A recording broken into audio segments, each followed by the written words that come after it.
আসসালামু আলাইকুম। Basic YouTube চ্যানেলে আপনাদের সবাইকে স্বাগতম। আশা করি সবাই ভালো আছেন। মাইক্রোসফট ওয়ার্ড ডকুমেন্টের 5 নাম্বার ক্লাসে আপনাদের সবাইকে স্বাগতম। গত ক্লাসে আমরা এখানে যে ইনসার্ট অপশন আছে, এই ইনসার্ট অপশনের ইলাস্ট্রেশনের যে সেকশনটা আছে, সেই ইলাস্ট্রেশনের সেকশনটা আমরা শেষ করেছিলাম। যে স্ক্রিনশট পর্যন্ত আমরা শেষ করেছিলাম। এরপরে আমাদের লিংকের যে মেনু আছে, এই লিংকের মেনুটা শেষ করা লাগবে। আজকের ক্লাস আমরা দেখব যে লিংকে হাইপার লিংক, বুকমার্ক এবং ক্রস রেফারেন্স এটা আমরা কিভাবে করতে পারি বা এগুলোর কাজ কি কি সেটা আমরা দেখতে পারি। তাহলে চলুন শুরু করা যাক আজকে আমাদের এই ক্লাস। তো আমরা এখান থেকে প্রথমে পেজটাকে ছোট করে নিই। প্রথমে আমাদের এখানে হাইপার লিংক আছে। হাইপার লিংক বলতে আপনি মাইক্রোসফট ওয়ার্ড ডকুমেন্টে কোনো যে একটা লিংক আপনি এখান থেকে অ্যাড করতে চাচ্ছেন, মানে আপনি যে কোনো একটা লিংক এখানে ইনসার্ট করবেন, যে লিংকে কেউ ক্লিক করে সরাসরি সেই ওয়েবসাইটে চলে যেতে পারে। ধরুন আমি একটা অ্যাজ ইউজুয়াল একটা লিংক এখানে অ্যাড করেছি। সেই লিংকে যদি কেউ ক্লিক করে তাহলে সেই লিংকে সে সরাসরি সেই ওয়েবসাইটে বা সেই ওয়েব পেজে চলে যেতে পারবে। তাহলে এটা আমরা কিভাবে করতে পারি? প্রথমে ধরেন আমরা সুন্দর করে এখানে একটা টাইটেল লিখে দিই। যেমন আমি ধরেন একটা আপনার বিটিবি যে ওয়েবসাইট আছে, মানে বাংলাদেশ টেকনিক্যাল এডুকেশন বোর্ড, ঠিক আছে, বাংলাদেশ টেকনিক্যাল এডুকেশন বোর্ডের আমরা এখানে প্রথমে লিখে দিই, ঠিক আছে, যে বিটিইবি, বিটিবি কি ওয়েবসাইট। দেন এখান থেকে আমরা কি করতে পারি, এরপরে জাস্ট এটা আমি টাইটেল লিখলাম, ঠিক আছে। এখন আমি কি করব, লিংকটা অ্যাড করব। তাহলে আমি প্রথমে চলে যাব ক্রোম ব্রাউজারে। দেন এখান থেকে আমি কি করতে পারি, যে কোনো একটা ক্রোম ব্রাউজার ওপেন করে আমি এখানে লিখব বিটিইবি, মানে বাংলাদেশ টেকনিক্যাল এডুকেশন বোর্ড। দেন আমি এখান থেকে প্রথম যে লিংক আছে সেটার মধ্যে চলে যাব। চলে যাওয়ার পর এখন আমরা কি করছি, একটা যে ওয়েব পেজ আছে বা একটা ওয়েবসাইট আছে, সেই ওয়েব পেজের হোমে আছি, মানে হোম পেজে আছি। তো আমরা এই ওয়েবসাইটটা কি করব, মাইক্রোসফট ওয়ার্ড ডকুমেন্টে অ্যাড করব। এটার জন্য আমাদের প্রথমে কি করতে হবে, এই যে উপরে যে সার্চ বক্স আছে এটা আপনি ফোনেও পাবেন এবং আপনি কম্পিউটার অথবা ল্যাপটপেও পাবেন। ক্রোম ব্রাউজারের এই যে উপরে যেটা আছে এটাকে বলা হয় ইউআরএল অ্যাড্রেস, ইউআরএল অ্যাড্রেস। তো এই যে ইউআরএল অ্যাড্রেসটা আছে এটা আমরা কি করব, সম্পূর্ণটা সিলেক্ট করে রাইট বাটন ক্লিক করে কপি করব। কপি করার পর আমরা এটাকে কেটে দিব। জাস্ট ওইটা কি করব, ওই অ্যাড্রেসটাকে বা ওয়েবসাইটের অ্যাড্রেসটাকে আমরা কপি করব। কপি করার পর আমরা ওয়ার্ড ডকুমেন্টে চলে আসব। তারপর যেখানে আমি যেটা এখানে ইনসার্ট করব সেখানে মাউস পয়েন্টারটা রেখে আমরা হাইপারলিংকে ক্লিক দিব। হাইপারলিংকে ক্লিক দেওয়ার পরে আমাদের এখানে অনেক লিংক টু, ঠিক আছে, টেক্সট টু ডিসপ্লে অনেক ধরনের অপশন আসবে। তো এখানে আমরা অ্যাড্রেস দেখতে পাচ্ছি, তো এই অ্যাড্রেসটা আছে পেস্ট করে দিব। দেন এখান থেকে আমরা ওকে প্রেস করব। ওকে প্রেস করলে দেখবেন এখানে আপনার কি একটা লিংক অ্যাড হয়ে গেছে। তো এখানে বলা হয়েছে যে control plus click to follow the link, মানে আপনি যদি এই লিংকে ঢুকতে চান বা ওই ওয়েবসাইটের মধ্যে ঢুকতে চান তাহলে আপনাকে কন্ট্রোল প্রেস করে ক্লিক করতে হবে। তো যখন আমি কন্ট্রোল প্রেস করে ক্লিক করব তখন দেখবেন অটোমেটিক ভাবে আপনাকে সেই ওয়েব পেজের মধ্যে নিয়ে আসছে। শুধু এই ওয়েবসাইট না, আপনি যে কোনো ওয়েবসাইট এখান থেকে নিতে পারেন। যেমন আমরা যদি রেজাল্ট দেখি, সাধারণত আমরা রেজাল্ট কিতে দেখি যে ওয়েব বেসড রেজাল্ট যেটা আছে আমরা সেটার মধ্যে দেখি যে ওয়েব বেসড যে রেজাল্ট আছে সেই ওয়েব বেসড রেজাল্টের মধ্যে আমরা ঢুকবো। না, আমরা একজনকে পাঠাতে চাই যে আপনি কি এই ওয়েবসাইট থেকে বা এই ওয়েব পেজ থেকে আপনি রেজাল্টটা বের করতে পারবেন। তাহলে আমরা কি করতে পারি, এই ওয়েব পেজে ঢোকার পর এটা যে ইউআরএল অ্যাড্রেস আছে সেই ইউআরএল অ্যাড্রেসটা আমরা পুরোপুরি কি কপি করব। তারপর আমরা এটা কেটে দিব। তারপর আমরা কি করব, নিচে ইন্টার দিলাম, আমরা এখানে দিয়ে দিলাম যে রেজাল্ট ওয়েবসাইট।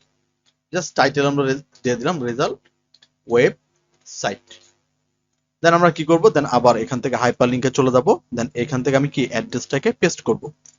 পেস্ট করার পর জাস্ট এখান থেকে ওকে। তাহলে দেখবেন এটাও কি আপনার এখানে ইনসার্ট হয়ে গেছে। তারপর এখানে মাউস নিয়ে গেলে বলতেছে যে click to follow the link, কিন্তু যখন আপনি কন্ট্রোল চাপ দিয়ে ধরবেন তখন এখানে দেখবেন একটা হাতের চিহ্ন আসছে, মানে ফিঙ্গারের, এবং এটা ধরে আপনি যখন ক্লিক করবেন তখন দেখবেন অটোমেটিক ভাবে আপনাকে কিছু সময় নিবে, ঠিক আছে, কিছু সময় নেওয়ার পর আপনাকে সেই ওয়েবসাইটে অটোমেটিক ভাবে আপনাকে ট্রান্সফার করে দিবে। মাঝে মাঝে কয়েক মিনিট বা কয়েক সেকেন্ড সময় লাগতে পারে, যদি আপনার নেটে প্রবলেম থাকে সেক্ষেত্রে একটু অপেক্ষা করলে আপনি সরাসরি সেই ওয়েবসাইটে ঢুকতে পারবেন। তাহলে এই ছিল আমাদের কি হাইপার লিংকের কাজ। তো আমরা এগুলোকে ডিলিট করে দিচ্ছি। এখন এরপরে মাঝখানে আছে কি বুকমার্ক। আমরা যদি বুকমার্কে ক্লিক করি, বুকমার্কের মধ্যে একটা ডায়লগ বক্স আসবে, যেমন এখানে বুকমার্ক নেম লেখা আছে, এখানে শর্ট, লোকেশন, হিডেন বুকমার্ক, ঠিক আছে, অ্যাড, ডিলিট এবং গোটো। বাট অ্যাড, ডিলিট, গোটো এগুলো কি অফ। এখন বুকমার্ক হইছে, ধরেন আপনি একটা বই লিখতেছেন, তো একটা বইয়ে ধরেন আপনার 20 পেজ 25 পেজ বা 30 পেজ বা সামথিং আপনি আপনার কাজের কোনো কিছু লিখতেছেন, এরকম অনেক পেজ আছে। তো আপনি চাচ্ছেন যে যে বা আপনি লেখার সময় কি করতে পারেন, অনেক বানান ভুলে যেতে পারেন, ঠিক আছে, বা কিছু বানান আছে বা স্পেলিং আছে যেগুলো আপনি কি ভুলে যান। তো আপনি চাচ্ছেন সেই বানানগুলোকে বুকমার্ক করে রাখতে, যে এই বানানটা যাতে কি আপনি পরবর্তীতে না ভুলেন বা নোট করে রাখতে যাচ্ছেন সামথিং এরকম। কিন্তু এই বুকমার্ক ইউজ করার জন্য একটা রুলস আছে, যেমন হচ্ছে ধরেন আপনি এখানে টেক্সট এবং যে নাম্বার আছে এটা ইউজ করতে পারবেন না, মানে আপনাকে শুধু ক্যারেক্টার ইউজ করা লাগবে, এবং আপনি মাঝখানে কোনো স্পেস দিতে পারবেন না। যেমন আমি যদি এখানে লিখি যে কাজী নজরুল, আমি যদি লিখি কাজী, এখন যদি আমি স্পেস দিয়ে NU জেড রেখি, তাহলে দেখবেন এখান থেকে কিন্তু আমার এই যে অ্যাড এর অপশনটা চলে গেছে। বাট আমি যখন এখানে কোনো স্পেস দিব না, তখন দেখবেন এখানে কিন্তু কি কোনো আপনার এটা চলে যাবে না। তো আমি যদি একসাথে লিখি যে কাজী NAZRUL, কিন্তু যখন আমি একটা স্পেস দিয়ে কোনো ওয়ার্ডটা লিখবো, তখন দেখবেন অটোমেটিক ভাবে সেই অ্যাড এর অপশনটা কিন্তু চলে যাবে। মানে আপনি চাইলে একটা ওয়ার্ডে যত বড় লাইন থাকতে পারে, ছোটখাটো সবকিছু আপনি লিখতে পারেন, কিন্তু এখানে কোনো স্পেস দেওয়া যাবে না। আবার যদি আমি নাম্বার দিই, তাহলে দেখবেন এখানে কিন্তু নাম্বারও কাউন্ট করবে না, ঠিক আছে। বাট আপনি চাইলে লেখা মানে আগে টেক্সটটাকে ইউজ করতে পারেন। যেমন আমি যদি লিখি যে ইয়ার 2020, তাহলে কিন্তু এটা যাবে না, বা 2030, 23, ঠিক আছে, এটা কিন্তু যাবে না। মানে আপনি আগে যদি টেক্সট লেখেন কিন্তু পরে যদি ইয়ার লিখেন বা আপনি সংখ্যা লিখেন, তাহলে কিন্তু এটা যাবে না। বাট আপনি যদি আগে ওয়ার্ড লিখেন পরে সংখ্যা লেখেন, তাহলে কিন্তু এটা হবে না। তো আমরা চাইলে এক লাইনে স্পেস ছাড়া বা একটা ওয়ার্ড স্পেস ছাড়া আমরা এগুলোকে নোট করে রাখবো। যেমন আমি যদি এখানে লিখি যে নজরুল, আমি এখানে নজরুল লিখে RUL, ঠিক আছে, এখন আমি এখানে অ্যাড করে দিলাম। অ্যাড করে দিলে দেখবেন এটা চলে যাবে। তারপর আমি বুকমার্কে আবার ক্লিক করব, তাহলে দেখবেন এখানে নজরুলটা অ্যাড হয়ে আছে। আপনি এখান থেকে আবার রবীন্দ্রনাথ অ্যাড করতে পারেন, রবীন্দ্রনাথ। এখন আমি যখন এখানে স্পেস দিয়ে ঠাকুর লিখতে যাব, মানে টি দিব, তখন দেখবেন অ্যাডের অপশনটা চলে গেছে। তো এক ওয়েতে মানে একটা লাইনে কোনো স্পেস ছাড়া আপনি যতটুকু লিখতে পারবেন ততটুকু আপনি এখান থেকে লিখতে পারবেন। তো আমি এখান থেকে যদি আবার অ্যাড করি, তাহলে দেখবেন এটা অ্যাড হয়ে গেছে। আমি আবার যদি বুকমার্কে যাই, তাহলে দেখবেন সেই দুইটা কি অ্যাড হয়ে আছে। এখন এই টেক্সটটা যদি আপনার কই থাকে, এই লেখার মধ্যে থাকে, তাহলে এখান থেকে যখন আমরা কি গোটো দিব, তখন দেখবেন এই নজরুল যেখানে আছে আপনার পেজের মধ্যে, সেখানে আপনাকে নিয়ে যাবে। এবং আপনি চাইলে এটাকে কি ডিলিট করতে পারেন, এটাকে সিলেক্ট করে ডিলিট করতে পারেন, এবং নিজের ইচ্ছা মতো এখান থেকে আপনি চুজও করে নিতে পারেন বা আপনি অ্যাডও করে নিতে পারেন। তাহলে এই ছিল আমাদের বুকমার্কের কাজ। যতগুলো ইচ্ছা ততগুলো আপনি ক্যারেক্টার বা ওয়ার্ড আপনি এই বুকমার্কে মানে সেভ করে রাখতে পারেন। এরপরে আমরা দেখব ক্রস রেফারেন্সের কাজ। ক্রস রেফারেন্স হচ্ছে, যেমন আমরা ধরেন একটা বই লিখতেছি, একটা বইয়ের মধ্যে ধরেন আপনার 5-7টা হেডলাইন আছে। আপনি চাচ্ছেন যে এখন 5-7টা না, একটা বই লিখতে গেলে আমরা সাধারণত 20টা 25টা বা 50টা অনেক হেডলাইন পাই, মানে হেডিং পাই। তো আমরা চাচ্ছি যে সেই হেডিং গুলোকে আলাদা একটা পেজে কনভার্ট করতে, যাতে আমার যে হেডিং এ প্রয়োজন সেই হেডিং এ ক্লিক করে আমি সেই হেডিং পর্যন্ত চলে যেতে পারি। তো এমনি যদি আমি দেখতে যাই, তাহলে কিন্তু আমার পেজ অনেক বড় হয়। যেমন আমরা যদি এখানে লিখি equal RAND, first bracket bracket close inter, তো আমরা এটাকে আবার কপি করি, কন্ট্রোল C, বা এখান থেকে কপি করে কন্ট্রোল V দিলেও আমার কি পেস্ট হয়ে যাবে। আমি আবার কন্ট্রোল V দিই, পেস্ট হয়ে যাবে। মানে আমি একটা পেজ পুরোপুরি ভরলাম। তো এখান থেকে আমরা ধরেন কিছু কেটে দিই, কেটে দিয়ে আমরা একটা টাইটেল করি যে এটা আমার টাইটেল, এটা আমার সাব টাইটেল। তারপরে ধরেন এটা আমরা টাইটেল রাখি, একটা টাইটেল রাখি, যে ধরেন এতটুকু আমার একটা টাইটেল, এটা তার সাব টাইটেল। আমরা এখান থেকে আবার রাখি যে এটা একটা টাইটেল এবং এটা তার সাব টাইটেল, এবং এটা টাইটেল এবং নিচেরটা সাব টাইটেল, এবং নিচেরটা হচ্ছে ধরেন আপনার টাইটেল এবং পরেরটা আপনার সাব টাইটেল। তো এরকম করে আমরা টাইটেল এবং কয়েকটা সাব টাইটেল এগুলো আমরা লিখলাম। বাট এই টাইটেল গুলো এবং সাব টাইটেল গুলো আমরা কি করব, এখান থেকে ডিজাইন করব। তাহলে ডিজাইন আমরা প্রথম ক্লাসে দেখেছিলাম যে আমরা যদি হোমে যাই, তাহলে এখান থেকে আমরা স্টাইল দেখতে পারবো। তো স্টাইলে যে হেডিং, তারপরে আপনার টাইটেল, এখানে সবকিছু দেওয়া আছে। তো আমরা এটাকে হেডিং করি, যে সিলেক্ট করে আমরা দিলাম হেডিং 1, আবার নিচের হেডিংটাকে সিলেক্ট করে দিলাম হেডিং 2, আবার নিচের হেডিংটাকে সিলেক্ট করে দিলাম হেডিং 3, এরপর পরেরটাকে আমরা সিলেকশন করে দিলাম হেডিং 4, আরেকটু নিচে এসে এটাকে সিলেক্ট করে দিলাম হেডিং 5। মানে 5টা হেডিং আমি এখান থেকে করে নিলাম। এখন ধরেন আমি নতুন একটা পেজে যাই, কন্ট্রোল ইন্টার দিলে দেখবেন নতুন একটা পেজ আপনাকে দিয়ে দিবে। তো এখন আমি কি করব, এই পেজে এই যে হেডিং গুলো আছে, হেডিং গুলোকে শর্টকাট করব, যেমন আমরা হাইপার লিঙ্কে করেছিলাম, যে আমরা কন্ট্রোল ধরে জাস্ট ওই লিঙ্কে ক্লিক করছি, আমাকে সেই লিঙ্কে বা সেই ওয়েবসাইটে নিয়ে গেছে। ঠিক একই ক্ষেত্রে আমরা এটাকে কি করব, এখান থেকে আমরা যে ক্রস রেফারেন্স আছে সেটা করব, যাতে আমি যেই হেডলাইনে ক্লিক করি আমাকে সেই হেডলাইনে নিয়ে যেতে পারে।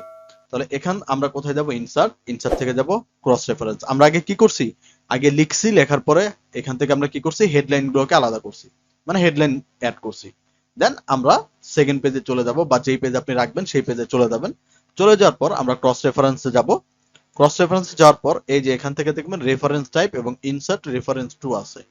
তো এই যে রেফারেন্স টাইপ, এখান থেকে আমরা কি করব, হেডিংটাকে সিলেক্ট, যেহেতু আমি হেডিং নিছি, আপনি যদি ফুটনোট নেন বা ইকুয়েশন নেন সেটা আমরা অ্যাডভান্স ক্লাসে দেখব। তো এখান থেকে আমরা কি করব, হেডিংটাকে নিব। হেডিংটা নেওয়ার পরে দেখবেন আপনি যে কটা হেডিং করছিলেন, এখানে যে কটা হেডিং করেছিলেন, ঠিক এই যে দেখেন 5টা হেডিং কিন্তু আমাদের এখানে চলে আসছে। এখানে আমরা দেখতে পাচ্ছি যে 5টা হেডিং, 1টা 2টা 3টা 4টা 5টা। ঠিক আছে, আমরাও এখান থেকে যে 5টা অন দা ট্যাব ইনসার্ট, এই যে অন দা ট্যাব ইনসার্ট, তারপরে to the change overall, to the change overall, এগুলো কিন্তু আমাদের চলে আসছে। তো যেখানে আমি রাখতে চাচ্ছি, মানে শর্টকাট পদ্ধতিটা ইউজ করতে চাচ্ছি বা ক্রস রেফারেন্সটা ইউজ করতে চাচ্ছি, ধরুন আমি এখানে একটা শর্টকাটে একটা নাম্বার দিলাম, যে আমার 1 নাম্বার আপনার কি হবে, সিরিয়াল। তো এখান থেকে 1 নাম্বার যে আমরা হেডলাইনটাকে সিলেক্ট করছি সেটাকে ক্লিক করে জাস্ট আমরা এখান থেকে ইনসার্ট করব, তাহলে দেখবেন সেটা ইনসার্ট হয়ে যাবে। এরপর আমরা ইন্টার দিয়ে নিচে ঘরে যাব,